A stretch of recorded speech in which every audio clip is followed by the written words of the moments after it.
అందరూ బాగున్నారా?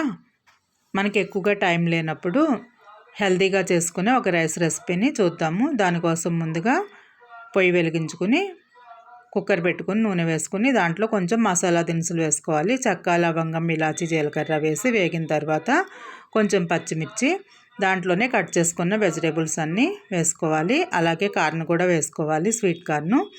ఇక్కడ నేనైతే దొండకాయ, చిక్కుడుకాయ, బంగాళాదుంప, క్యారెట్ వేసి వేయించాను. తర్వాత దాంట్లోనే కొంచెం చితగొట్టుకున్న అల్లం వెల్లుల్లి పేస్ట్ కూడా వేసి మూత పెట్టి మగ్గిన తర్వాత దాంట్లోనే కడిగి నానబెట్టుకున్న బియ్యాన్ని, కొంచెం ధనియాల పొడి, ఒక 1/2 టీ స్పూను గరం మసాలా పొడి, ఉప్పు వేసి బాగా కలపాలి.